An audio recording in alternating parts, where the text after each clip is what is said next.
Welcome to Bankless, where we explore the frontier of DEXs on Solana. Today, we're talking to Meow from the Jupiter project, which is perhaps the super DEX, the super exchange on Solana. We'll talk about what that is. Earlier this week, the JUP token, the hotly anticipated token out of Jupiter, has actually launched. This token was announced back at Solana Breakpoint in November of last year, and has been hotly anticipated ever since. It just came in at a $6 billion fully diluted valuation, which is equivalent to Uniswap on Ethereum. So a very big launch. We got about $800 million of that actually circulating. So that is the actual market cap. And we're bringing on Meow, the founder. That is his pseudonym. Apparently, it's very close to his actual real name, but people just call him Meow. He is a cat in a spacesuit on Twitter. We're bringing on Meow to talk about what is Jupiter under the hood, and then also the token launch. So this will, I think, be a hybrid episode for the Ethereum community, which Bankless, of course, has is the majority of the Bankless audience, who have never experienced Jupiter before, or maybe only touched it once or twice, have heard about it, but don't really know what it is. That would be, I would call, the first part of the episode, the first half. And then the second half of the episode is going to be more geared towards the Solana people who are interested in the details of the launch of JUP. There was a bit of controversy about the launch of JUP that I heard. I am not super tapped into these conversations, so I'm coming at a very high level. Meow will give his account and explanation of the mechanism for the JUP launch. He will give his side of the story. I do not have the capacity to give what might be the other side of the story, so you'll have to search for that elsewhere when whatever Solana circles are discussing this. So there's a disclaimer there, I guess. Overall, found it a pretty fascinating. There are definitely some differences about what Jupiter is on Solana versus what the typical DEX aggregator is on Ethereum. Meow walks through all of those things. And then we also just get into the other conversations like the load on the Solana network, what's next for the Jupiter team with the liquidity that they have sourced as a result of the token launch, and also what's next for Jupiter. Teaser, they are hiring if you are looking for a job. And now let's go ahead and get right into the conversation with Meow from Jupiter. But first, a moment to talk about some of these fantastic sponsors that make this show possible, especially KRAKEN, our preferred crypto exchange in 2024. If you do not have an account with KRAKEN, consider clicking the links in the show notes. How else are you going to get your boomer fiat bucks into the much more sci-fi world of crypto other than using KRAKEN? Click the link in the show notes to getting started with KRAKEN today. KRAKEN knows crypto. KRAKEN's been in the crypto game for over a decade, and as one of the largest and most trusted exchanges in the industry, KRAKEN is on the journey with all of us to see what crypto can be. Human history is a story of progress. It's part of us, hardwired. We're designed to seek change everywhere, to improve, to strive. And if anything can be improved, why not finance? Crypto is a financial system designed with the modern world in mind. Instant, permissionless, and 24/7. It's not perfect, and nothing ever will be perfect. But crypto is a world-changing technology at a time when the world needs it the most. That's the KRAKEN mission, to accelerate the global adoption of cryptocurrency so that you and the rest of the world can achieve financial freedom and inclusion. Head on over to kraken.com/bankless to see what crypto can be. Not investment advice. Crypto trading involves risk of loss. Cryptocurrency services are provided to U.S. and U.S. territory customers by Payward Ventures Inc., PVI, doing business as KRAKEN. CELO is the mobile-first, EVM-compatible, carbon-negative blockchain built for the real world. And now, something big is happening. Introducing the CELO Layer 2. It's a game-changing proposal that's going to bring CELO's rapidly growing ecosystem home to Ethereum. Vitalik has shared his excitement for the CELO Layer 2 on the CELO forum, so has Ben Jones from Optimism. But why? The CELO Layer 2 will bring huge advantages, like a decentralized sequencer, off-chain data availability, and one-block finality. What does all that mean? Rock-solid security, a trustless bridge to Ethereum, and more real-world use cases for Ethereum without compromise. And real-world adoption is happening. Active addresses on CELO have grown over 500% in the last 6 months. With the CELO Layer 2, gas fees will stay low, and you can even pay for gas using ERC20 tokens. But CELO is a community-governed protocol. This means that CELO needs you to weigh in and make your voice heard. Join the conversation in the CELO forum. Follow @CELO.org on Twitter and visit CELO.org to shape the future of Ethereum. Bankless Nation, I'm here with the founder of Jupiter named Meow. Meow, welcome to the show. Meow. Hey, how's it going? Nice to meet you, Meow. So you just had a gargantuan token launch, a $6 billion app just launched a token, coming in at $6 billion at fully diluted value. New value into the world. Congrats on that. How does it feel to be post-launch? Oh, man, thanks for asking. No. Has anyone asked you that yet? No, seriously, thanks for asking, because no one has really asked me yet, right? So thanks a lot for asking. The team has worked really hard, right? And certainly the funny thing is this, right? Is like we don't control the value, right? We don't, right? In fact, if you ask me and stuff, it's like, okay, it's like the market gave us this value, right? Then on our end, I think we're incredibly lucky, right? And fortunate, right? To be a recipient of this value, right? I think I think it is on one hand like, okay, we are grateful that things didn't mess up. We're extremely grateful that we were able to give a present, right? To a lot of people, right? Lots of people are like, obviously, I wish they kept their JUP, right? But lots of people are like, hey, I could pay for my meal. Hey, I could I could finally buy my iPhone, right? And that kind of obviously we hear a lot about people like they're playing a gaming a system and getting lots of capital, but there's also these many small stories, right? And that's pretty happy for me. So I think it feels very grateful. So I think on one hand, I think it's like accumulation of a lot of work done. So we're very happy to do it and manifest that, right? Also giving present people, and also and last but not least, I think it marks the beginning. I think this whole process has been this amazing community process, right? Because value is not generated by a team, right? If you're making a pencil, for example, maybe, right? But if you're making a coin, a currency, a token, right? Then the value is generated by community, right? Ecosystem, right? So last but not least, obviously, incredibly grateful to the community and ecosystem, right, for doing it with us. Yeah. Well, yeah, and I think Solana as an ecosystem is learning how to do airdrops. We had the Jito drop. This is like the second big drop after Jito. There's been others as well, but really these are kind of the two big ones.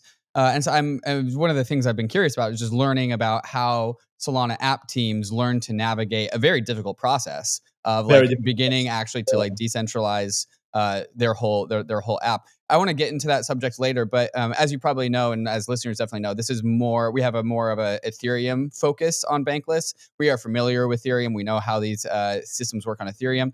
So I want to unpack what Jupiter is under the hood for our more Ethereum-centric audience. So the next bit of questions is like, if I were to pop open the hood of Jupiter, what would I see? How is it different? And then I'll ask, how does Jupiter uniquely leverage Solana? But for people that don't know what Jupiter is or don't know what it is and haven't used it before, what is Jupiter? It's a exchange on Solana, but like take it from there. If I were to like look under the hood of Jupiter, what would I find? Okay, so if you don't look under the hood, just look at the car, right? We are a full service exchange, right? We have swap, limit orders with DCA, right? We have perps and we also have a gateway to Solana, onboarding to Solana, and we also have a launchpad, right, which is just launched, right? So that's what you see on the outside, right?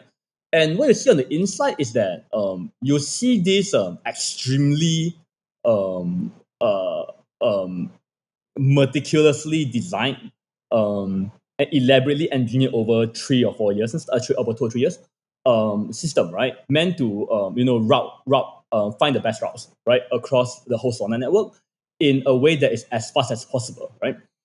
Because as you guys know, Solana's block time is 400 milliseconds, right?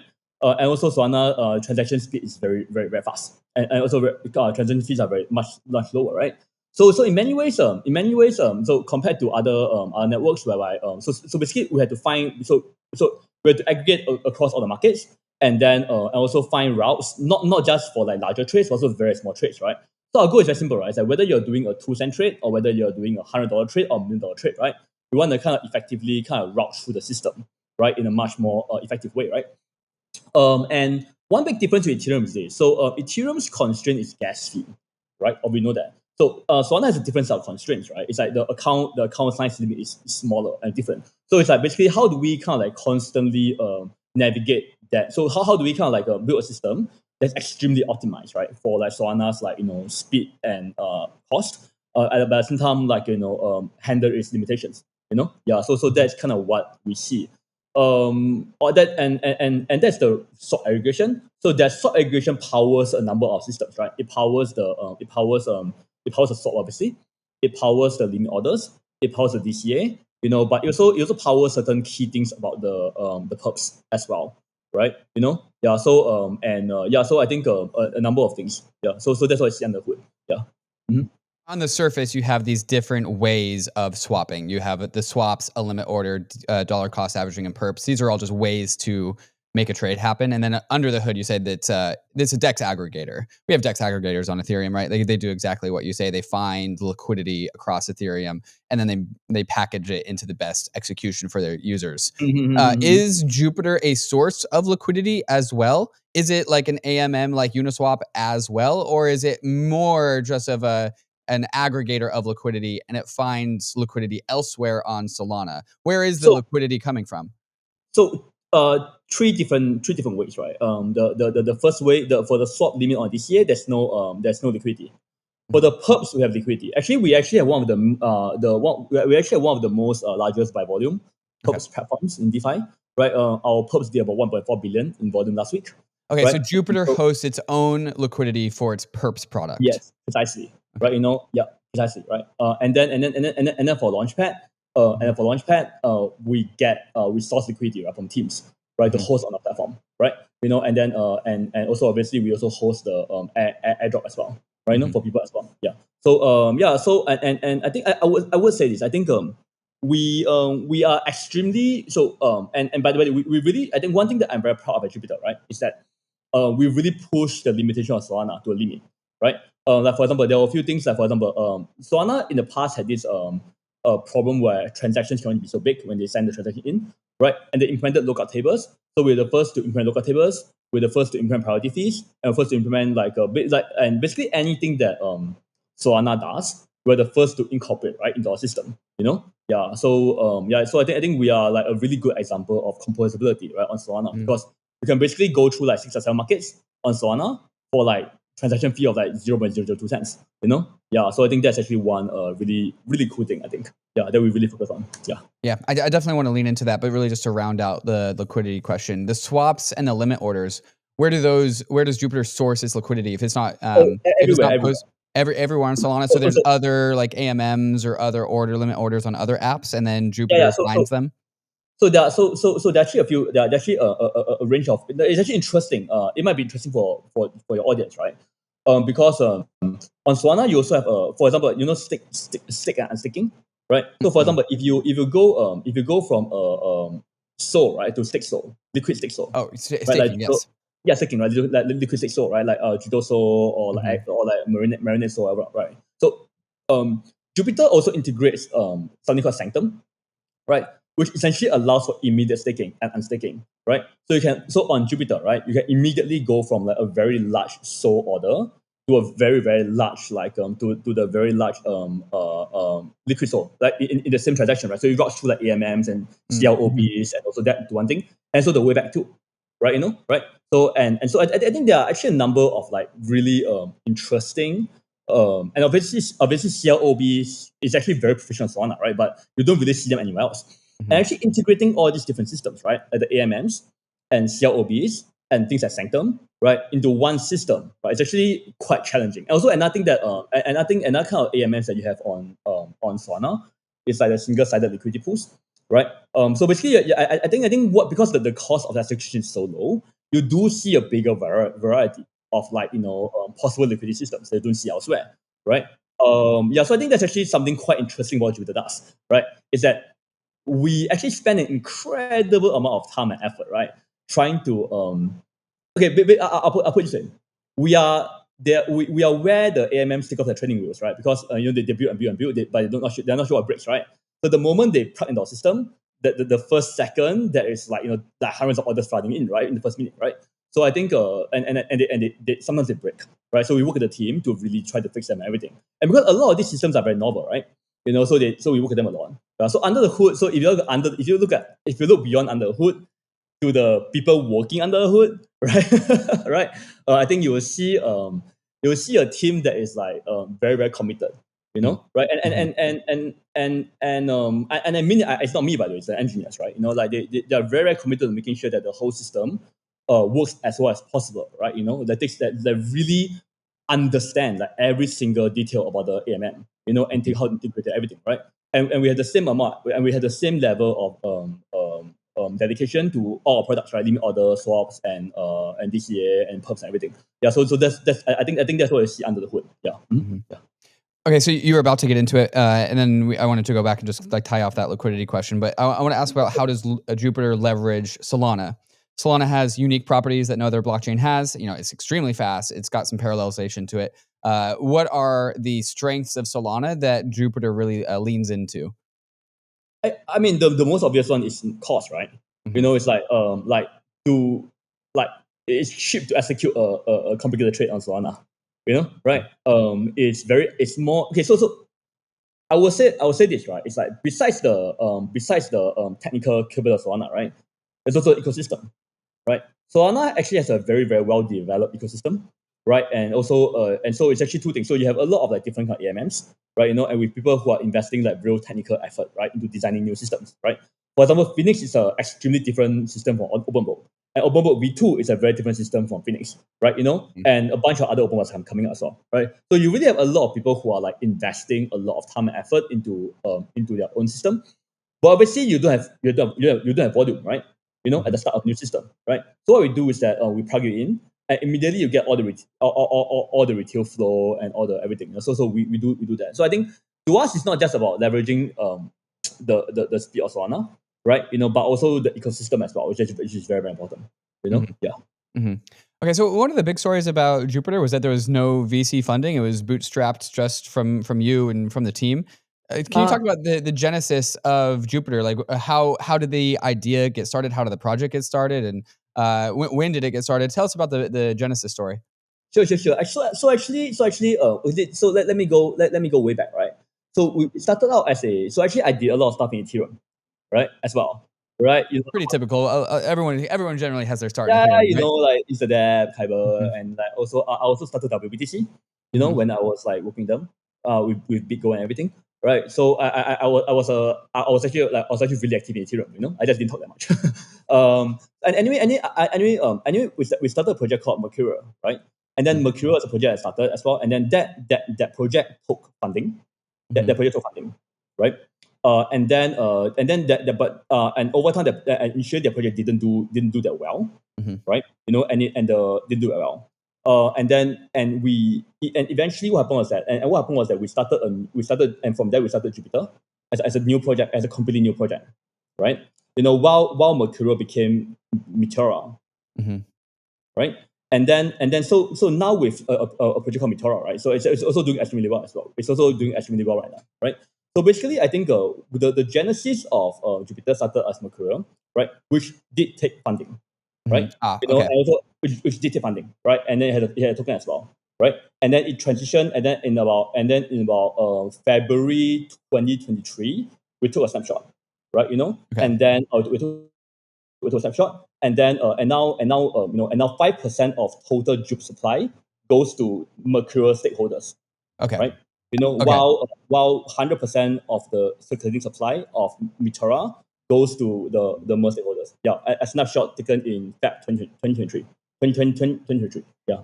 Okay, so there were some other applications, some other startups that you started before Jupiter. Eventually, you pivoted into Jupiter, and then would you call it a pivot? No. It's a new project. Yeah, It's yeah, a new new project. project. It's a new Yes, right, project. right, right. But the original project became Meteora. Right. You know, yeah. So I Mhm. mean we documented all these things in Right. excruciating detail, right? Uh-huh. In many different places, you know, right? But I think eventually we were able to. It was actually I don't get me wrong, it was a long process, right? Mhm. But I think eventually we were able to come out with we were able to kind of like I believe and it's my personal belief, right? And certainly I think a lot of people appreciated it. To create I think two projects, Jupiter and Meteora, right? You Mhm. know, that had a lot of value, right? You know, and we were able. I think I think we, when we were, I think and we will funnel that value, right? You know, Mhm. to the original like merge stakeholders. Yeah. Okay. Okay. All right. So where did the idea, the inspiration for Jupiter come from, and how did the team form? The inspiration of Jupiter was quite simple, right? Is that like okay. um so obviously aggregation is not a new idea, right? Mhm. It's not a new idea at all, right? Right. But it turns out to be excruciating hard to do. Okay. Yeah. The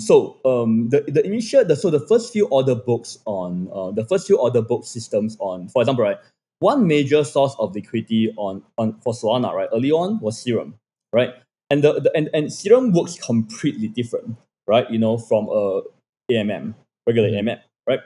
So basically, and then so basically, the very very first step that you had to do, right, to even integrate this major source of liquidity was to understand Serum, Right.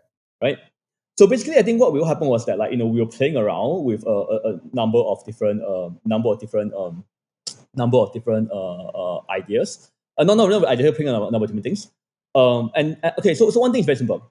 Actually, as part of my Ethereum background, right, I always known something, right? Essentially, whichever, if you have the best price, the best token selection, and the best UX, you win, right? You tend to win, right? Over time, might not immediately, but over time you win, right? So I know that because I was part of that system, right? Mm-hmm. By the way, David, just to let you know, I'm very happy to talk to you because I've been obviously been on more Solana podcasts, right? So talking to you is really fun because like, it kind of brings me back to Ethereum days. Right. Yeah. So thanks a lot for that, right? But yeah, back to the point. So I feel like I knew very very well, right, what would win, Mm-hmm. right? Like and one of the things that I always notice is like, okay, why don't people use aggregators on Ethereum more? Yes, Right. it's quite simple as that. Yes, right. Yeah. And then while on the L2s, right, there's just not that many like different AMMs, right? They bother, so you just go directly there, right? So anyway with that understanding, I was like, okay, you know what, like, okay, on so I was thinking, hey, you know what, aggregator on Solana will probably be effective, right? Because and if you but you must have built it well, right? So anyway, back then there was actually 3 or 4 different aggregators on Solana already, right? They're trying to make it, but then we were looking around at them and they were like, nah, they can't do it because they couldn't figure out the most basic thing about how do you make a AMM work with a CLOB, right?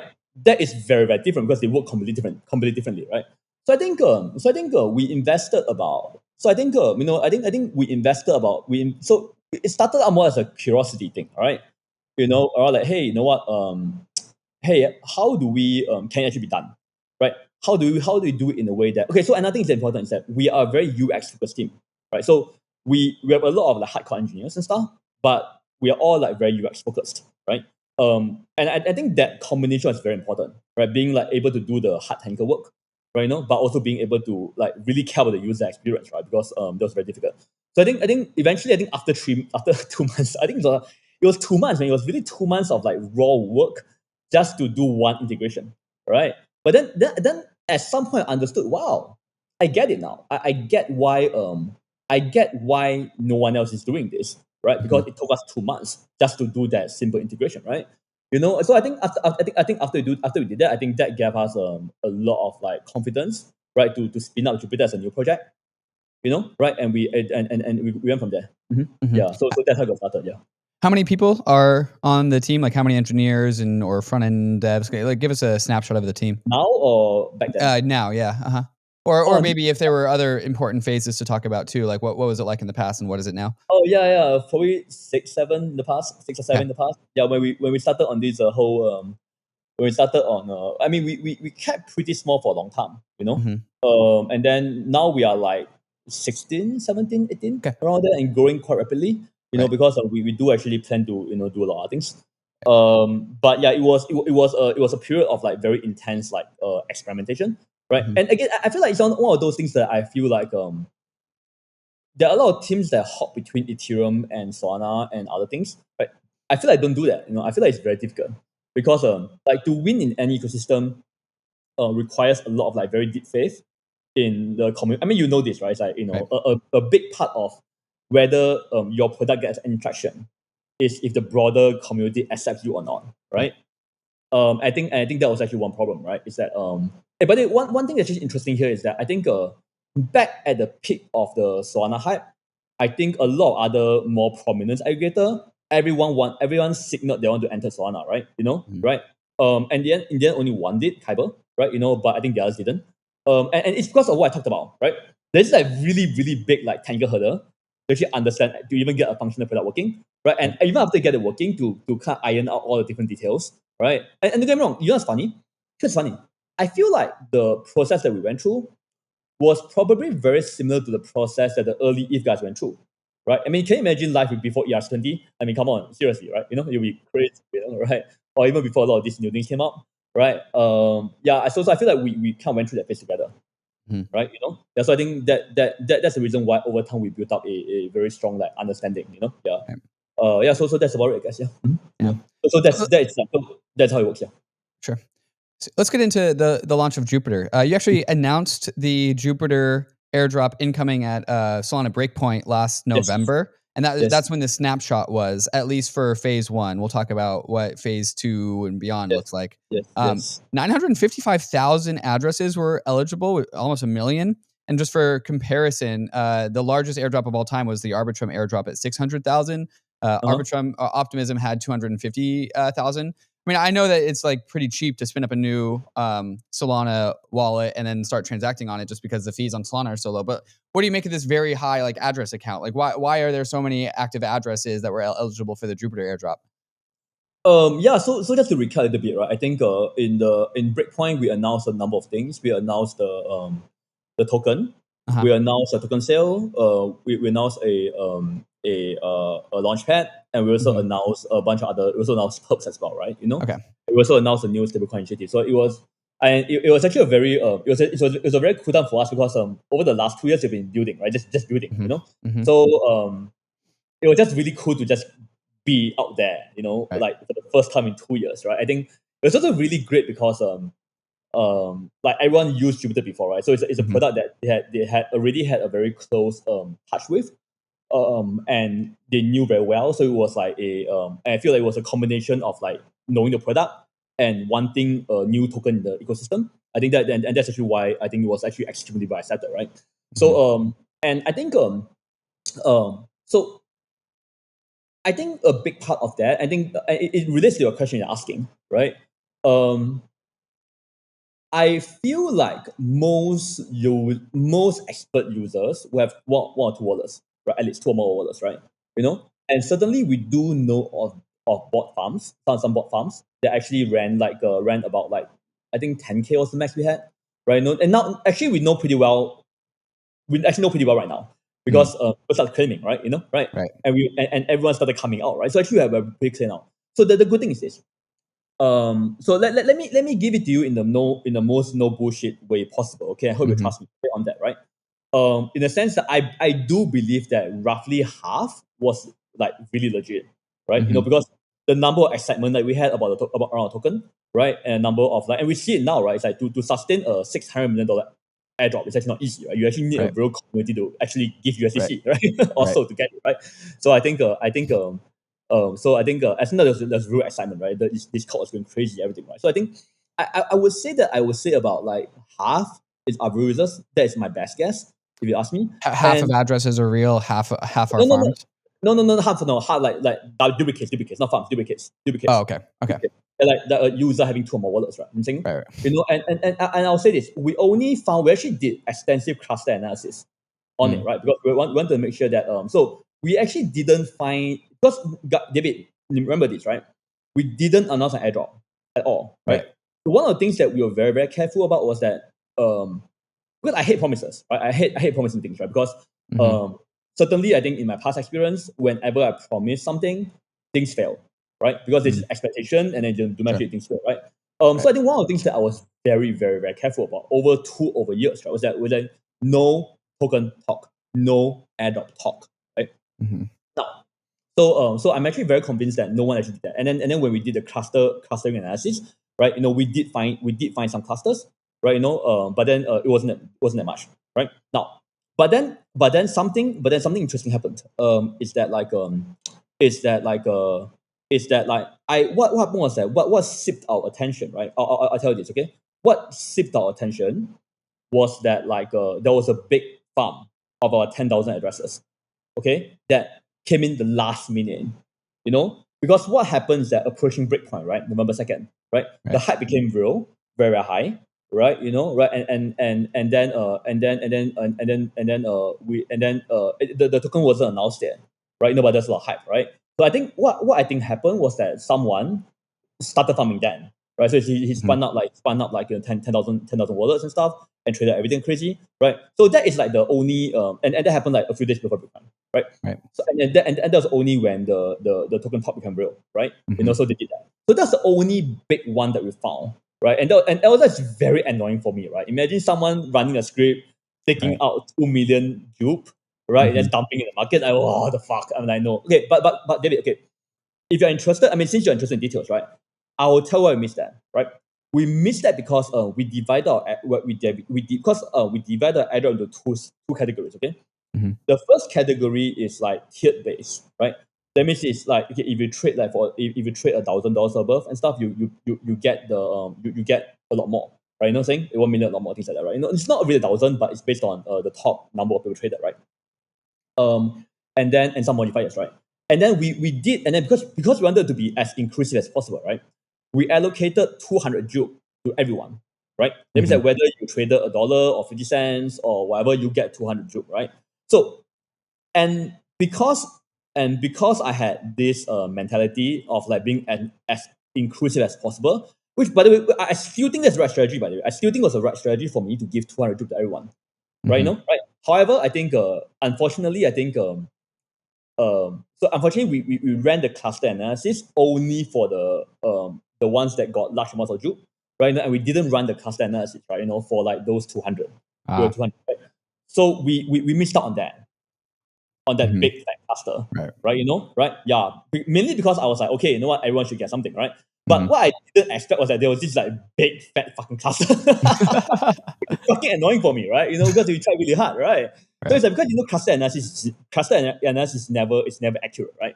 Right. You can never get it precisely right, right? So I Mhm. was like, okay, whatever. I'm just gonna give the benefit of doubt to everybody and stuff, and just give 200 to everybody, right? Mhm. Yeah, but as a result of that, we did miss out on this like giant cluster that probably came last minute, right? Mhm. Yeah, so that's a big miss for me. Yeah, so but it's fine. I think there'll be future airdrops. I'll do better. Yeah, Mhm. that's it.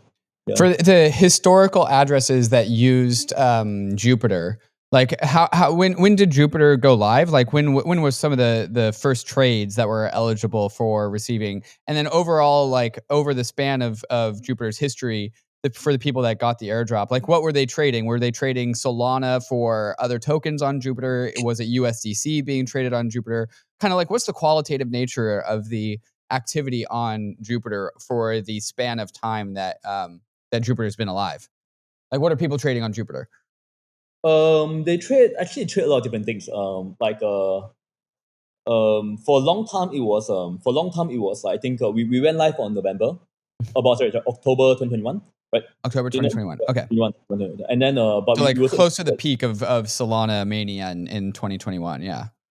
some say down, but the big peak is down too, right? Right? Yeah. Yeah, but yeah, I feel like let's digress a bit. I feel like that's actually Mhm. why I think the community appreciates us so much. It's because I think we started at the peak, and then and even when the markets looked really really bad, right? And everyone ran away, we were like committed to it, right? Right. Right. So I think, Right. and we were the most like front facing example of that, right? So I think that's the Mhm. reason.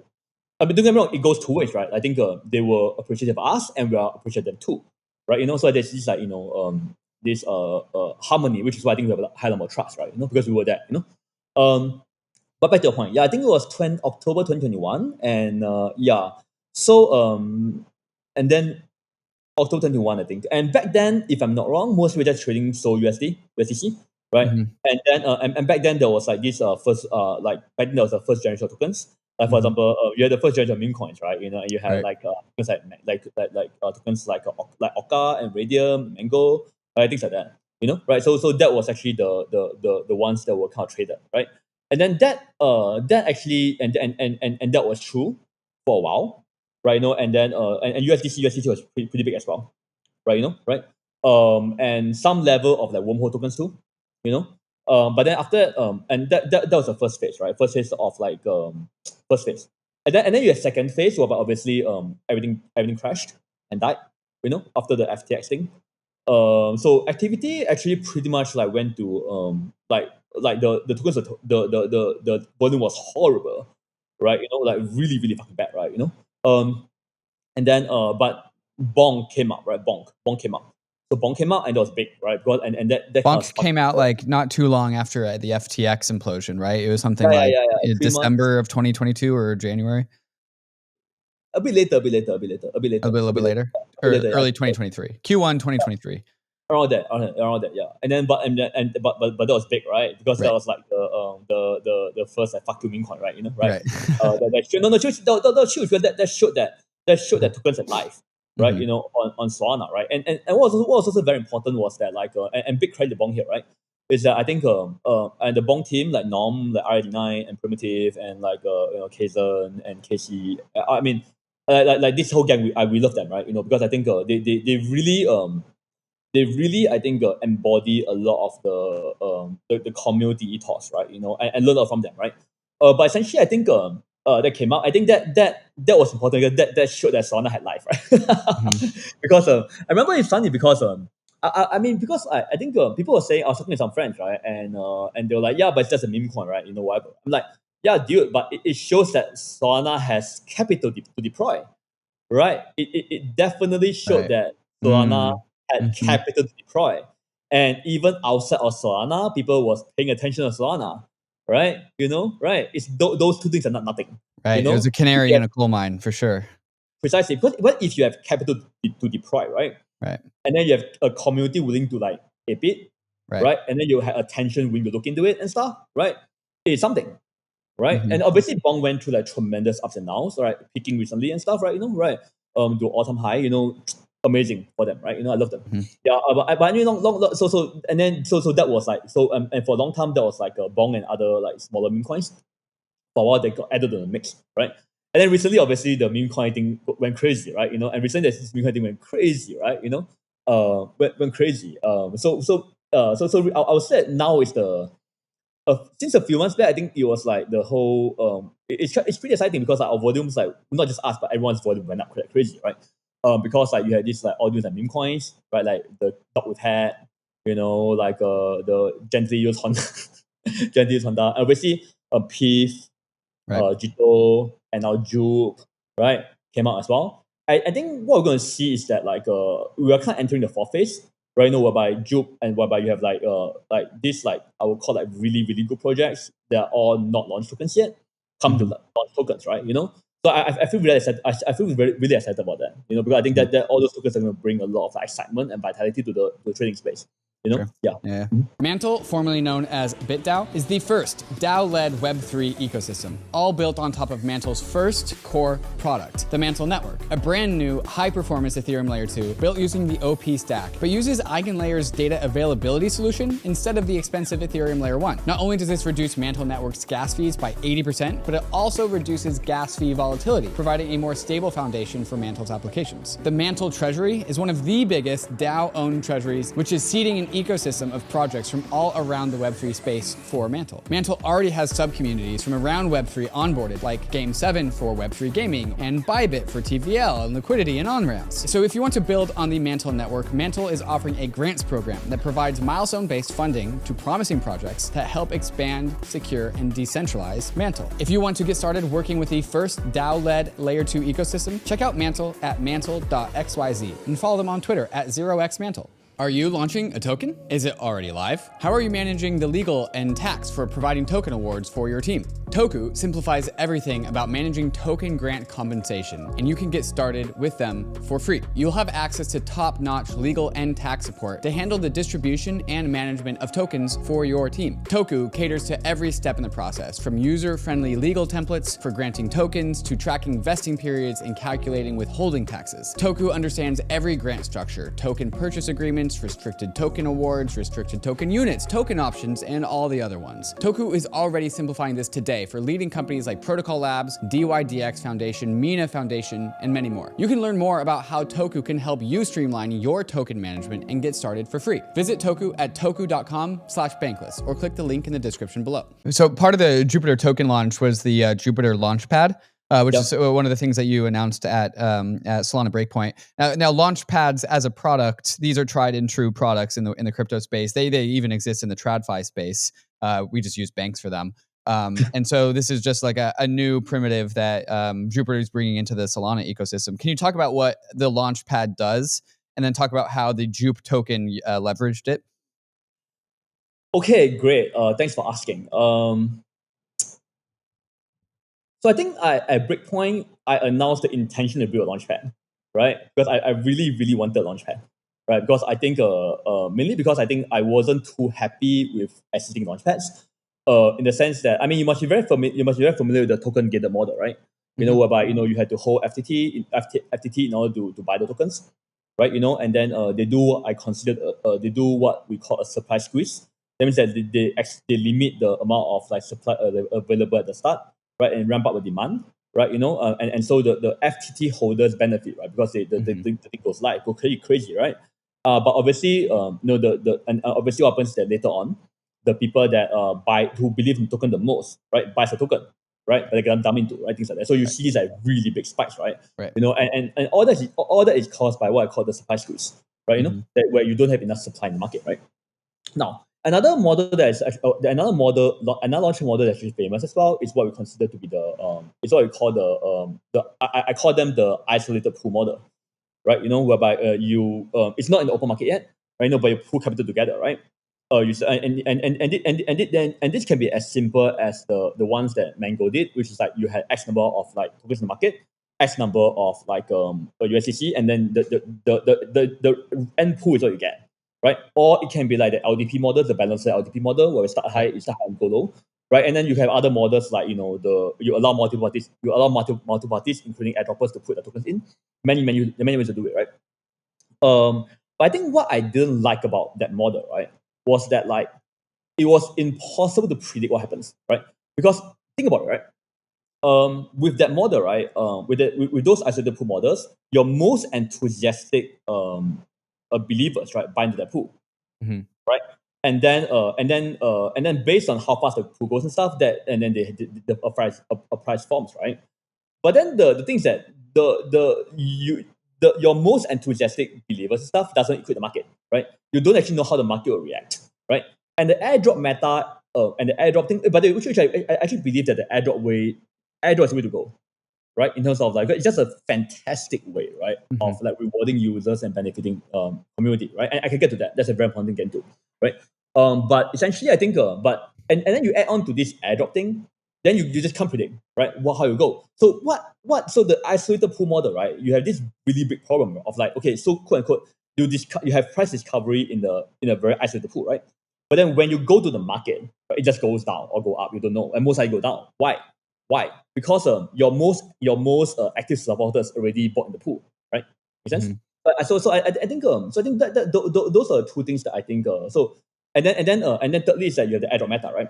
The airdrop thing is where you just airdrop and they sell, right, in the market, right? I think that works. However, the demand is extremely erratic, right? Because and furthermore liquidity tend to be very thin, right? So a big selling just dump the token right away, right? And then as a new token, you don't really want that, especially if you're on chain. You kind of want to and so you kind of give your So I think our launchpad is like, okay. Our launchpad basically says that, okay, given that the open market is the best way to discover tokens, right? Given that the team often needs capital, right? But want to do it in the most transparent way possible, right? And thirdly is that given that we don't know what the demand dynamic looks like, right? Maybe you have a lot of people dumping, but no one's buying, right? Things like that. Then how do we develop a launchpad, right, that is relevant, for this like a new meta of like open market discovery, sufficient liquidity, right? And also team capital. So that was the basis that went on to building this launchpad. Yeah. Okay, so for the price discovery of the JUP token, like what were some of the economics on launch? Like what did that look like using the Launchpad and for the JUP token? So essentially, I think there were three components. There were three components to it, right? So the first component is obviously we call it the LFG launchpad, right? LFG, nice. Yeah, that's fucking go, right? Essentially, everybody starts at the same slot, right? So everybody starts at the same slot, right? So basically, the airdroppers can claim and sell, right? People can buy into the pool, right? At the same time. So what we did was that we set up so the way the Jupiter LFG platform works is that projects can set up a price curve, a liquidity curve, right? A sell only pool, right? A sell only pool. It actually works exactly like providing liquidity on anywhere with but on any CLM or DLM, right? Whereby you set up one side liquidity, right? And but there are three differences here, right? The first difference is that we have a tool that allows the user to specify three things, right? The project specifies three things. The project specifies the initial price, the max price, and the curve, right? So a steep curve for me looks like this, right? That means that okay, your initial price can be low, but it goes high really fast, right? A low curve it goes like this, right? You know. Right. So I think for Jupiter, I think we set up a pool that looks like this, right? The initial price was like 0.4, right, which was like roughly half or about slightly more than half of the perps price, you know, and then the max price was 0.7, right? Wait, And so the your own the Jupiter Perps product allowed for some amount of price discovery ahead of the launch? Oh no. Other No? perps reference. Other people's perps. Other people's perps. Okay. Our perps only does token that exist, right? Because our perps, Okay. Right. Okay. So there's other perps like Avo on Ethereum, I think maybe had the Jupe. Okay. So you had some information about what the market was pricing Jupe ahead of time. So we have two information points, right? Right. By the way, it's also fascinating. By the way, guys, I'm so happy by the way because I feel like it's so interesting. It's so interesting to kind of think about this thing, right? Because sorry, I'm getting a bit too excited. Hey. Right. So let me just share with you. Yeah. So there are two places of there are 2 points of like of point discovery, right? The first was Avio, right? Which was and then the second was the Wheels market, right? Wheels market, right? So those two things allow us to so these two things and honestly they went through big fluctuations, right? You know, in the month in the previous like in over last few weeks something of the thing, right? So anyway I think but again we are very new to this, right? It's like okay. So one thing I kept emphasizing in my tweets, right, was that we are using JUP as an experiment for Launchpad, right? Launchpad, right. Dog Yeah, fooding, right. the reason is very simple, right? Is that a lot of people are okay. Honestly, I got a lot of shit for that, right? Because like, oh, why don't you launch in December when the hype was so high, right? Why don't you just launch a token, right? And the reason we didn't launch a token was this, right? It's like if I didn't build a launchpad, if I didn't launch using my own launchpad, right? Then how can I ask any project to use a launchpad, right? It's not possible, right? Right. You know, so I think that was a so what people don't realize is that we actually didn't spend like we actually spent the whole of January building Launchpad, right? You know, right? And I kept telling people, right? And David, I'm telling you, I learned so many lessons, and a lot of the backlash that you see about Launchpad is a result of these lessons, right? You know, like lessons in communications. I learned a lot. I apologize if I didn't communicate this properly. I really do. Okay. And secondly, is I apologize if people didn't understand mechanics enough, right? Which is why I'm hopping on all these shows to try to explain it, right? You know. Right. Yeah, but I need back to the point. So but I need the point that JUP is a lot we experimented, right? You know, and I can talk more about the price curve later on because that's very important. Okay. But anyway, but we have this tool to our intern built it, right? You know, this tool to allow you to turn a simple price curve with 3 parameters: initial, max, and curve, right? And they'll show you how much you translate into a graph to show you how much you raise, how much USD is in pool and stuff, and you get in your moment, right? So you create and then you pass the team these parameters, and the team will load the tokens, right, according to these parameters. Right. That's how it works, right? So I think but I think it sounds a bit abstract. So let me break down for you in detail what happened in the JUP launch. Okay. By the way, David, I'll just share something with you. I actually described a lot of these mechanics in theory over many long posts, right? But I think it's very hard for people to understand kind of like this thing. And don't get me wrong, it's not just them, it's me too, right? If I read something, I don't understand it, right? But if I see something happen, I get it, right? You know? So I think let me break down what happened during the launch. Okay. So at a certain slot, right? Slot, so Solana is a slot, right? You know, Ethereum doesn't go up, right? You know, slots. So at a certain slot, things started going, right? You know, right? And then so people were able to claim, right? You know, and then the market started moving, right? And we severely trotted the first few slots to prevent too much botting, right? You know, but otherwise anyone can buy and sell, right, into the thing, right? But I knew what happened was that like and so then there was also a lot of bots, right? Going to the pool and taking the liquidity. right? Mm-hmm. Because the first part of the liquidity was always cheaper, much cheaper, right? So in many ways, what we did was that we as a team offered tokens for sale, right? Starting at 0.4 to 0.7, right? Mm-hmm. But remember, it's an open market pool, by the way, right? It's not Right. a closed market pool, right? So everyone was interacting at the same time. Claimers were dumping, right? Mm-hmm. And then they had liquidity dump into right away, right? You could dump tokens in right away, right? Mm-hmm. And that's actually very important, right? Because that actually gave a real time view, right, of like what's actually happening, right? That's what let's fucking go, right? It's RLG, right? It was actually very intense because as the price, so initially the price only increased, right? Which what does it mean? It means that it meant the price just kept increasing, right? Initially, right? Which means that initially there were a lot of people who were willing to buy it at 40 cents, right? And not enough people dumping it, and not enough people selling it at 40 cents, right? And then at some point it came crazy, right? And then at some point the centralized exchanges came on as well, right? Mm-hmm. But and then it got all and then we started seeing quite a bit of selling, right? At the I think when it hit like 50 something cents, 60 something cents, right? I think it went to like it went to about 73 cents, right? Somewhere else, and then it started backtracking, right? And then backtracking, right? Basically, the demand, basically, people started selling more than they were buying, right? At like the 70 cent mark, right? So we actually didn't finish the pool, right? We were like 2 million. There was 2 million JUP left in the pool, right? Mm-hmm. And started retreating, right, back to like 65 cents, and then Right. throughout the last 2 days, it's been about 2 days now.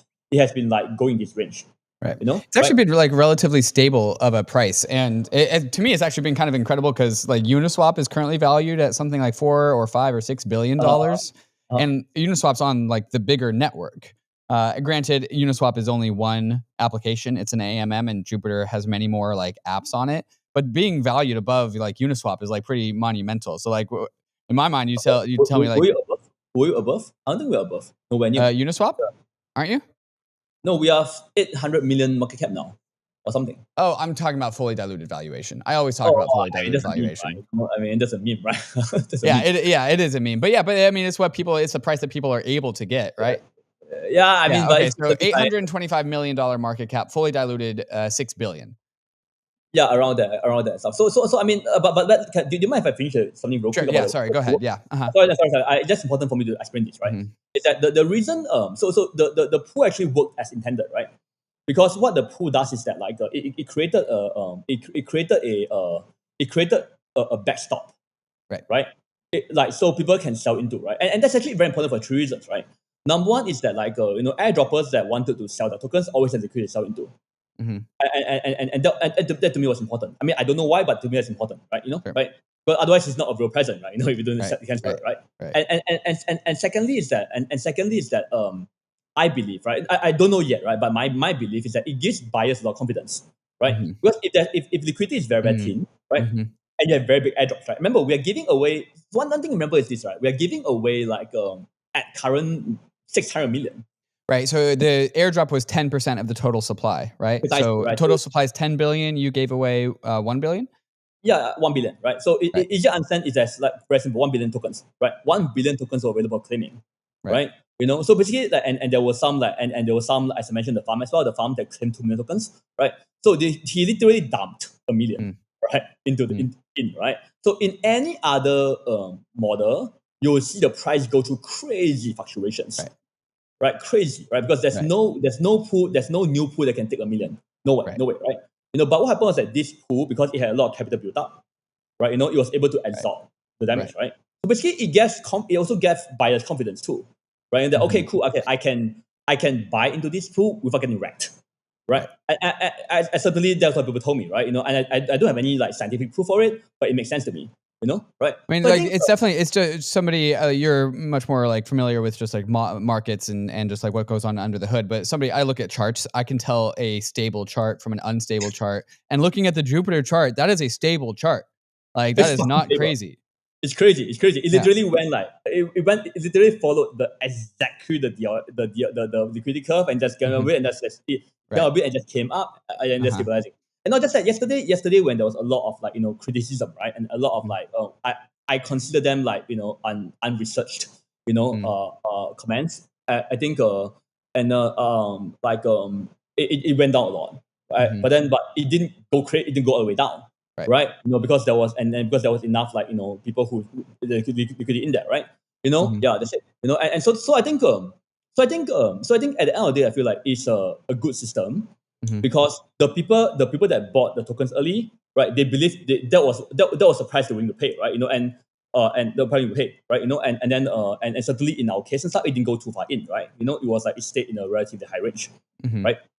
And secondly is that this pool is team liquidity, okay? But the team, and this is not just for Jupiter, right? We are also, as I mentioned, we are experimenting, right? So for all Launchpad projects, right, we are locking in for 7 days, right? So any project that uses Launchpad, the condition is that they must lock the liquidity for 7 days, right?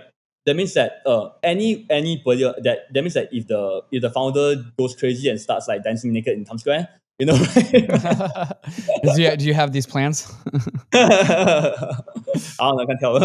But yeah, but whatever the case is, right, whether there's or by some like big news, whatever stuff, right? There's also 7 days, right, for the price to stabilize, right? Before the liquidity can be taken out, right? Right. So I think it also acts as a backstop tool, right? For stabilizing, things like that. Obviously, I think it's up to the team, and we have our plan to do so, right? Certainly, when you take out a lot of liquidity, but it depends. For example, the price could be way above it already, right? So taking out liquidity doesn't matter, right? But or it could be still within a range, right? Like Jupiter, like for example, for JUP, right? It looks like it might be within a range, right? When you take it out, right? So we have to be very careful, right, about communications. Okay, we have to communicate very carefully, okay, about how we're going to take it, and that's my bad. So that's actually my bad. Okay. So maybe can we just unpack this a little bit more? Okay, so there's the initial bootstrapping liquidity, which is the mechanism that we've been talking about that's producing the price discovery for Jupiter. This is part of the Launchpad product. This is also where Jupiter, the team, gets some of its funding in the future, but it's locked for 7 days. Is this all? Is this all correct? Yes, David. So let me. Do you mind if I clarify something? It's pretty important for me. Yeah. So because it's also quite hard to understand. It's not hard to understand, but it's quite obvious. But let me share with you. So the curve, the price curve that we have is not price discovery because there's a lot of people dumping elsewhere, everything. Right? So price discovery going everywhere. Right. Okay. But it is what it does is that it ensures it ensures sufficient liquidity at every price point. Right. Yeah. Now, remember what I talked earlier, right? About the supply squeeze, right? Where the launchpad suppresses supply, right? In order to create the spike, which benefits a small set of people. I hate that.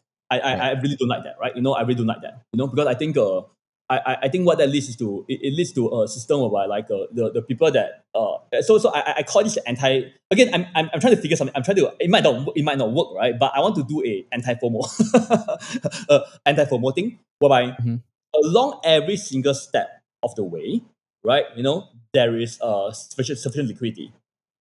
Right? Yeah, and that's not for Jupiter, right? Jupiter, it was priced low initially, and another mistake that I made was actually priced lower.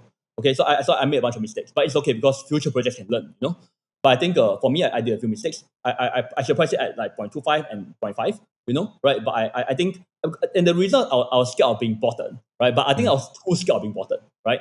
But the long story short is that along every single, so it's not really price discovery, but more like this curve is there to make sure that there's sufficient supply at every step of the price discovery, so it doesn't go crazy. You know what I'm saying? Right. Right. That's how it works. Yeah. Like secondary discovery, or like secondary, like stable discovery. Right. Yeah. Sure. Yeah. Okay, and so this is the liquidity coming in from the Jupiter, like the Jupiter team. Would you call it? Because the Jupiter team is supplying the JUP tokens, and then over that 7-day period, this JUP tokens get sold for USDC or Solana, or like what's the other half? USDC. Yeah. Okay, So and this liquidity is locked for 7 days. Yes. So basically, the team. So basically, So another mistake that I made in communications, right, is that I used the word. I wasn't careful about how I was using the words, right? And I didn't. I also didn't appreciate how. like how LP, single-sided LP. So I kept in my long blog post, I was very technical, right? I said that single-sided LP and blah blah blah. Oh, sure. I didn't even answer all those things, right? So it's my bad. I didn't communicate well, right? And I think that led to a lot of like misunderstandings. It's my bad. But anyway, long story short is that the team provided.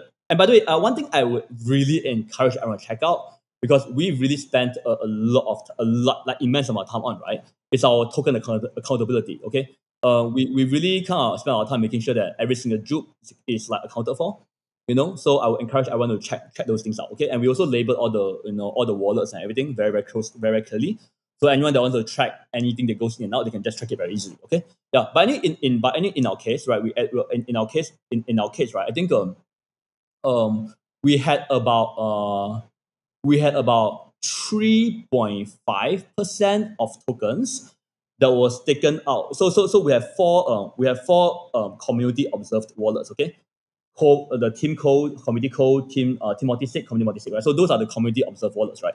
And we consider those to be not part of the circulating. Okay. Right. So as part of that, we took out 10%. We took out 10%, right? For the airdrop, right? So that's considered circulating, right? We also took out 3.5%, right? Right? And of which 2.5% went to the pool. Okay. Right?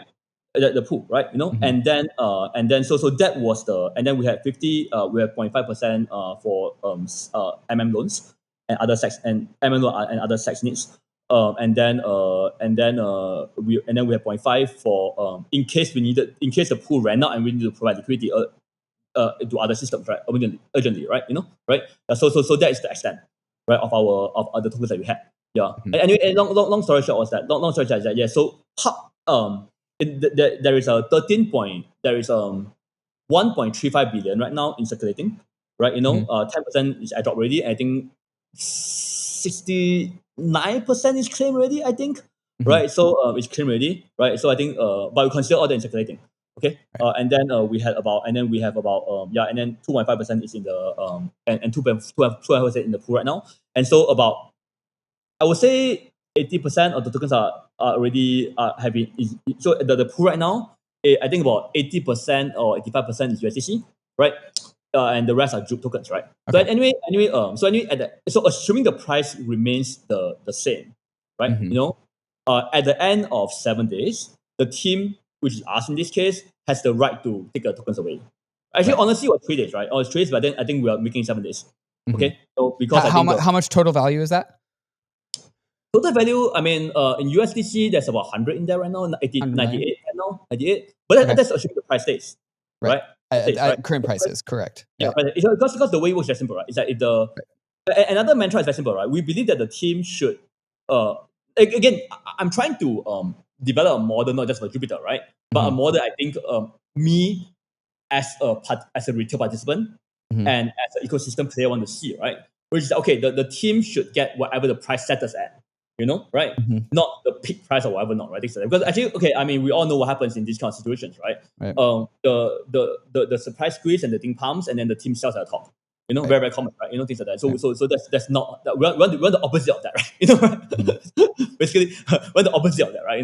Basically the team only gets. But it's very simple, right? Now, if the price, if the price settles at 0.7, and stuff, then I think the team will get, I think, 125 million, right, in USDC, right? But if the price settles at, like, right now it's 98, 0.5 is at 50, right? And then so on and so forth, right? Things like that, right? So we are like, so essentially, I think that's fair. To me, that's fair, but remember, we actually took a pretty big risk in pricing it at 0.4 to 0.7, right? Actually, we should price it lower, right? We price it because that will actually have reduced the but again, I think I regret over compensating for bots, because there was so many bots on social media that bragging that they're going to retire all you and shit, right? So I think no, seriously. So I was like, okay, fuck it, right? So I think I wanted to avoid the nightmare of like having the early thing all being gobbled up, right? But on hindsight, I feel like I could have done like 0.25 to 0.5 and that'd be fine. So I think, but it's okay. I'll give this project, I'll give the rest of the projects, right? In the future, right? Because I think we did actually, that's how I think about it, yeah. But it's good lessons, yeah. So at the end of the 7 days, do you have any? What are your plans? Are you just when you have the window open to take liquidity? Are you just gonna take like what are the plans here? Are you gonna take all of it or like a little bit? Like what's the deal? I don't know yet. I don't know yet. I No don't know yet. plans. I don't know yet. No plans yet. I feel like, but I think what I'll do is that I'll communicate very clearly what I'm going to do. You Okay, know, I think ahead of time. I feel like the important thing here is for me not to say anything right now, right? You know, but I don't know where it's going to be at, right? If Right. it's at 0.7 Mm-hmm. and 0.4, it's very different plans, Right. right? Mm-hmm. But then, so I think that's very nice. I feel like that's the nice thing about this model, right? Mm-hmm. Is that you are literally letting the market do things decide for you, right? You know, before Mm-hmm. you actually push stuff, right? I think it's great. Mm-hmm. Any long story short is that I don't know because I don't know I can set the end, Sure. right? It could be Okay. 0.4, 0.5, or Right. 0.7. I don't know, right? Mm-hmm. But one thing's for sure. I think one thing's for sure, right, is that I'm not going to sell a single juke. Okay, Mm-hmm. any juke that's not sold, right, you know, will go right back into the and it will stay there. Okay, Okay. and okay, and but obviously if I 0.4, I don't sell anything, Mm-hmm. right? You know, that I might need to do some that might need to do some OTC, right? Obviously, you know, right? You know, but I'll be open about it. I'll be like, hey, I didn't get any stables here, right? You know, Mm-hmm. I'll need to do some USDC here. Mm-hmm. I think the community will understand. You Yeah. know, right? You know, Sure. yeah, it's fine. You know, right? But obviously at 0.7, then I might do something else. So I think Mm-hmm. it all depends. So I think, but what I'll do is just simple. Once I have a clear signal of like what it's gonna be, you know, right? Then I think I will over communicate. You know, Mm-hmm. I learned my lesson. You know, things like that. Mm-hmm. Yeah, that's it. Yeah. Let's talk about the load on the Solana network. So Solana didn't miss a block, it didn't go down, which is under stress, which is great. There were some failed transactions. People were talking about not being able to get some of their transactions through. How would you give a report card, a grade to the performance of the Solana network during the launch of the token? I mean, I would say it's great. I would say it's great. I think I would say it's great. I would say that I would say that Solana has improved a lot, right? You know, through the days, right? It's like I think there was 1.17 was brought recently, right? Actually, we actually timed the JUP launch to happen after 1.17 because there was actually a lot of like improvements, including some algo bugs and also like some CU limit improvements, right? Simul competition improvements. I think 1.18 is coming out soon, which will really make the local fee markets a lot more effective, right? You know, so I think in many ways, I think it's very nice for us to like stress test network, you know. So I think ideally every single launchpad we stress test network, you know, right? Mm-hmm. What's actually interesting was that a lot of other things broke, Mm-hmm. right? For example, some models didn't work, some models didn't work as well, Right. you know, and some of our systems because we were over stressing the sound our, but it's not Solana's not a problem, right? It's that we were over stressing our own RPCs, Right. right? You know, Yeah. because Yeah. there were orders, right? And we were trying to fill those orders, right? So we were stressing, but it's actually our bad because, for example, right, instead of like pre-caching a lot of the orders because we knew what those orders were already, right? So we could have like cache them beforehand and then like execute them, right? Instead, we were like fetching them real time, right? Which created a Mm-hmm. read load, unnecessary read load on our network as well. So we just fucked up, you know, a lot of things. Sure. Anyway, I would say the network itself went pretty well. Right. I would say that like a lot of like a lot of other infra stuff didn't work that well, you know, right? But it's Right. good Okay. because So the core of Solana, which is the actual Solana network, did just fine. Maybe the next concentric circle out, which is the RPC layer around Solana, still needs some improvement. applications, more like how people use RPCs. How are you? RPCs are Okay. fine, but how people use it are fine. Like they didn't scale out appropriately, or the load balancing didn't work properly, things like that, right? Mm-hmm. And the core network thing, I would say that like there's still some errors in terms of like it's still hard to estimate gas, like Mm-hmm. what's the right gas to use, you know, right? But generally speaking, I think the core network went out pretty well, you know, like everything saw a big spike, obviously, right? You know, and there were but remember this, right? What was actually interesting was this because we priced at 0.4, right? Which is a level that people that like Jupiter would buy, but not something that spammer bots would necessarily Right. buy, right? Mm-hmm. So we didn't actually get as aggressive. If we went like because originally the plan was to go to 1/10 of my utopian originally my utopian idea was to start 1/10 and just go, right? But Mm-hmm. 1/10 will be 1/10 will actually be a lot of like a lot then we get spam like crazy, right? Right. In many ways, right? So I think yeah that's the reason. Yeah. Yeah. Sure. Okay, so at the end of this 7 day period, in theory, the Jupiter team will have capital, be able Yeah. to enter the next phase of Hopefully, Jupiter, the yeah. team. Hopefully, Yeah, right. Hopefully. In the ideal scenario, this is like the plan. Like there are some edge conditions we can talk about, but just like the whole idea is like Jupiter now has capital to enter the next phase of its development. What are the next phases for Jupiter? What does the roadmap look like moving forward? I think first of all, I think it's about improving infra, right? You know, like our core products, right? So um I mean, a lot of things are incredibly boring, by the way. Like, we scale out our customer support team. Right? No, I'm not kidding. I'm very serious here. Like, I Yeah. literally spent Hey, like it's 1 month. important. People love teams with customer support teams in crypto. I spent 1 month on this shit, man. It's not easy. Starting on everything, making sure everything is in, getting the right people in and stuff. Like, so I mean, like some fucking stupid shit, man. It's like RPGs and I'm not kidding. I'm not fucking kidding, man. Like, I spend so much time on stupid shit. Remember, like, it's not sorry. I think about it. It's not stupid. It's just what people might consider not exciting, right? You know, right? But to me, we are very proud of this, right? We reply to everything we reply to, things like that. So we spend time on like, and we also need people who actually can answer questions, can read blockchains, right? And I think having a high EQ. So I'm going to be pretty boring, okay? So bear with me, okay? But my one of my big goals is to have a high EQ, high IQ support team, right? That is able to work with the engineers, right, and the users as well, right? Because things get pretty fiery, right? And because it's very technical, the people might not know what they're doing, right? Right? And then if you get into, so you need to have a high EQ to handle these complaints, but also high IQ to understand what's going on, right? So I think my goal is to have a high IQ support team, right? That is able to work through our products, right? Because here's the problem: if you don't have, and also to report the issues to engineers, right, so they can actually see the problem, right? Because the reason is very simple. I feel like when we first started, we have very small number of users, right? So the user interfacing the engineers is good enough. They're done, right? But then in this case, as the number of product scale and stuff, and the engineers remain relatively small, right? You can't do that, right? So what you need is that you need that layer, allow the users, to allow the engineers to still feel the pain, but also let them do their stuff, right? So I think trying to build a layer in is very, very important. Okay, so that's the first thing we want to do. Okay, I want to make sure that we have an extremely good a community team, right? That's able to kind of address the community, address the use complaints and things like that, right? Because we're working with real money, right? I mean, real money here, like to us, like, $100 is not such a big deal, right? But to someone else, it's a huge deal, right? And so I think we have to be careful, we have to be sensitive to that, right? Yeah, that's one thing. The second thing we're building is that I think we definitely want to improve our core products. We feel like we feel like across I feel like across we across our Solana, across swap, limit order, DCA, gateway, perps, and launchpad. Those are a very comprehensive set of features, right, for on-chain exchange already, right? So I don't think the next step is, so I think 90% of the effort would not be new products, right? But just be making sure that those things are good and getting better, right? Every single day.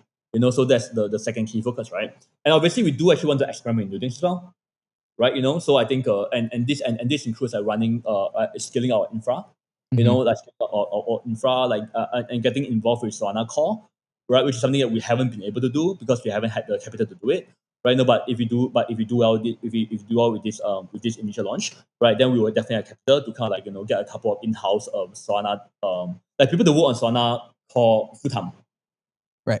Right?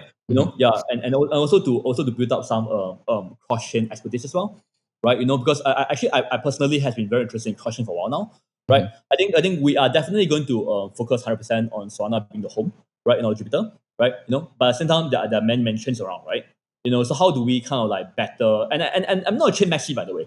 I'm not a chain maxi, right? I do believe that focusing the product and ecosystem building on Solana is the right thing to do. And also, obviously, I love the ecosystem, right? That'd be very nice to me. At the same time, I think it's very important to connect with other ecosystems as well, right? So trying to figure out what's the best way to do that is important for me. So those are things that I want to have people, a team to work on as well. Yeah. So so those three things. Like making sure that we scale up in terms of, so in summary, three things, right? Making sure we scale up in terms of the basics, right? Like the community, and to me, the one important basic that the engineers would grow because they need more people, so they will grow on their own, right? But then what no one would explicitly do unless someone to really push that, right? Is this like community support, right? So so that's my focus. And you know engineers, do hire them, do their hiring, right? All right. And Yeah. Okay. secondly, So the hiring, you guys are going to be hiring for a bunch of roles. If people are interested in those roles, what types of people are you looking for? different. I think we're interested in people with proven expertise in. I mean, there are two kinds, right? The first kind is that the first kind is you're a generalist where you can learn, right? And that's kind of the high EQ, high IQ guy I was talking about, right? In this or that, right? So that's the first category, right? And very often those guys are sourced from a community. They tend to be great. I think the second ones are those that have a proven expertise, whether it's in terms of like running infra, like running high scale like infra, Solana infra, right, or having or being or contributed to the Solana core work, right? Right. So those two sets of people. Yeah. Beautiful. Well, Meow, it's always a big day when you launch a token, so congrats on that. If people want to just learn more about Jupiter, or maybe some Ethereum people want to use Jupiter for the first time, where would you send people? Okay, so thanks for asking. Appreciate it. Go to JUP.ag, JUP.ag. That's our site. JUP.ag, Jupiter Aggregator. Is that what that is? Yeah. And then there's a gateway, and there's a gateway. There's a bridge or gateway link there you go to, and over there you can find all of the different ways, right? You can bring to Solana, right? We have this comparator, where I can compare. You can compare what's the best way between different bridges, right? To bring your capital in, right? Or you can do it via credit card, or you can do it via or you can bridge your ETH in as well, right? And get some sold. So we have a very comprehensive way for you to bridge into Solana, right? And if you're interested in learning more about the things I was discussing, right? You can check out my Twitter, right? Or for more concise information, look at because I shit talk a lot on Twitter, right? But you can check out JUP.research, right? And just like JUP research. I copied ETH research here. Okay, so it's literally JUPREAR.ch. Okay, it's just we'll get all these links into the show notes for listeners who just want to click. But the JUP research is very sad, because that's actually okay.